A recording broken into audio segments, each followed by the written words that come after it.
Xin chào cô bác, anh chị và các bạn. Hôm nay mình chia sẻ thêm một công thức mới làm món bánh bông lan không có cần bột nè, không cần đường.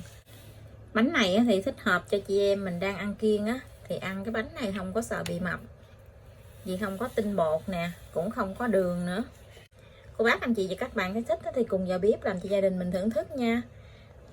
Nguyên liệu mình chuẩn bị ở đây là mình có 200g yến mạch, 2 trái chuối này 200g, 2 trái trứng gà, 40g mật ong, hoặc là cô bác mình dùng đường ăn kiêng cũng được, 40g dầu ăn, 5g bột baking powder, 4g sữa tươi. Hạt này thì mình dùng là 50g, có hạt hạnh nhân nè, hạt điều, hạt ốc chó và 20g dừa sấy.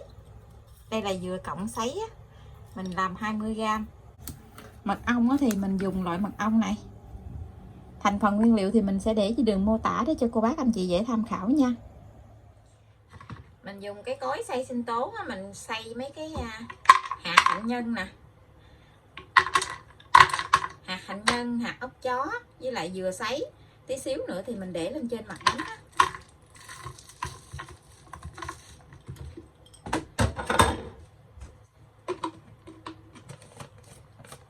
Mình sấy ra cho nó bể một chút thôi, nó không cần phải nát nhuyễn nha.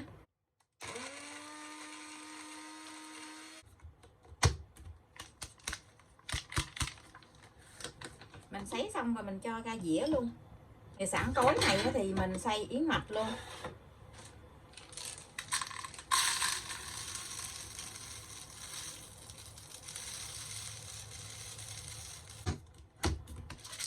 Mình xay cho yến mạch nó nhuyễn ra vậy là được.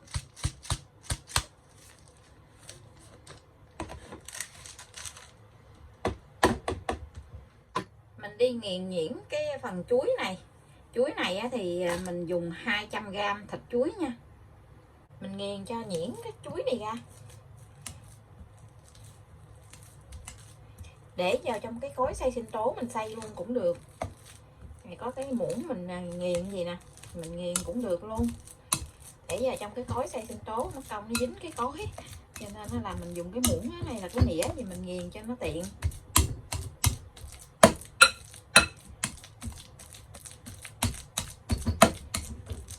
Chuối thì mình lựa cái loại chuối mà nó chín mềm á, chuối nó ngọt.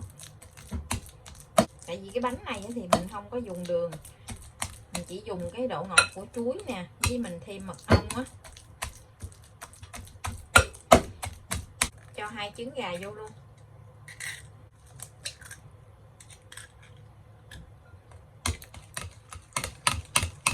Mình đánh ra cho tan đều hết với lại chuối nè. Cái phới này mình đánh lên, mình trộn cho nó đều á. Cho dầu ăn vô luôn, cũng như mật ong mình cũng cho vô luôn. Mật ong hoặc là cô bác mình dùng cái loại đường ăn kiêng á, mình không có ăn mật ong thì mình dùng cái loại đường ăn kiêng mình làm bánh này cũng ngon lắm. Sữa tươi không đường thì mình cũng cho vô luôn.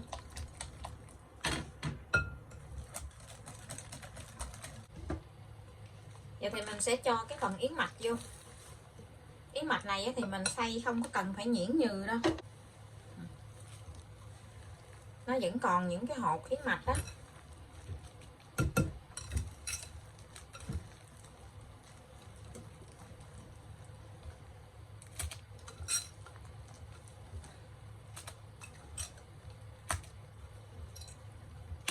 Cái hạt đậu mình xay lúc nãy với lại dừa sợi thì mình sẽ cho vào trong này phân nửa, còn một nửa thì mình để lên trên cái mặt bánh á.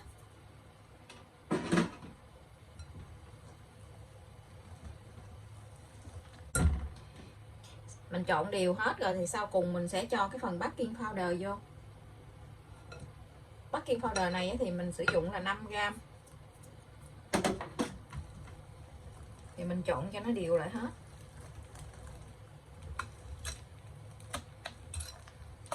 Mình trộn cho đều tất cả cái hỗn hợp này lại rồi thì mình sẽ cho vào trong khuôn để nướng luôn. Khuôn này thì mình lót miếng giấy nến á, để tí xíu nữa mình lấy bánh ra cho nó dễ.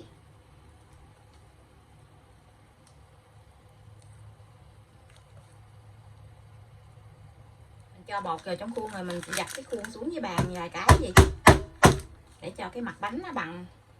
Mình sẽ cho hết cái phần dừa với lại đậu mình xay lúc nãy mình cho lên trên mặt bánh. Cái đậu này tí xíu nó thơm dữ lắm luôn, mình ăn trúng cái đậu này thơm lắm. Chảy đều ra.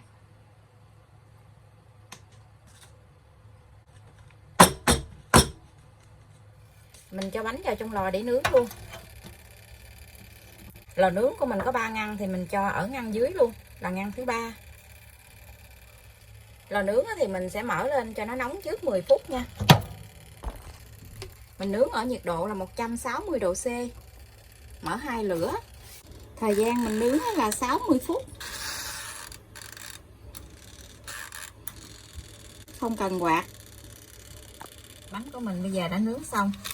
Nướng xong rồi thì mình không có cần phải để bánh ở trong lò mà mình lấy ra luôn.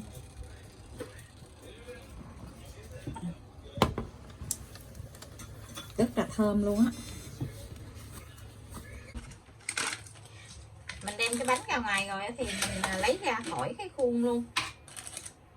Mình chỉ lót với nến hai bên hông thôi, còn hai cái đầu này thì mình không có lót với nến nè, cho nên mình lấy cái dao á mình tách nó ra.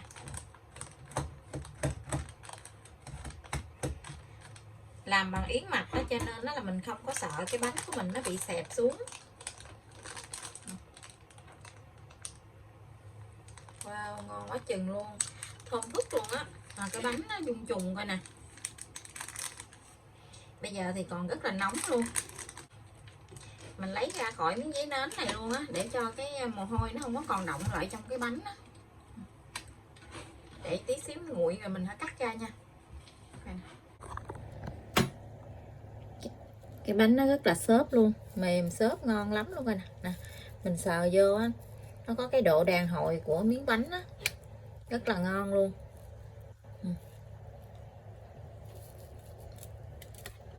Không bột không đường, rất thích hợp cho chị em mình ăn kiêng á, thì mình làm món bánh này ngon lắm luôn á. Bánh bây giờ đã nguội rồi, rất là thơm luôn. Giờ mình cắt ra ăn liền luôn mới được. Thơm quá chừng là chịu không nổi luôn á.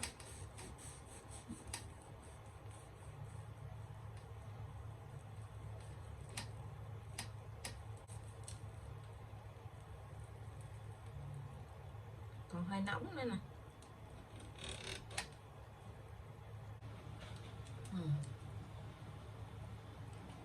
Cái bánh rất là xốp luôn, ngon quá chừng luôn á.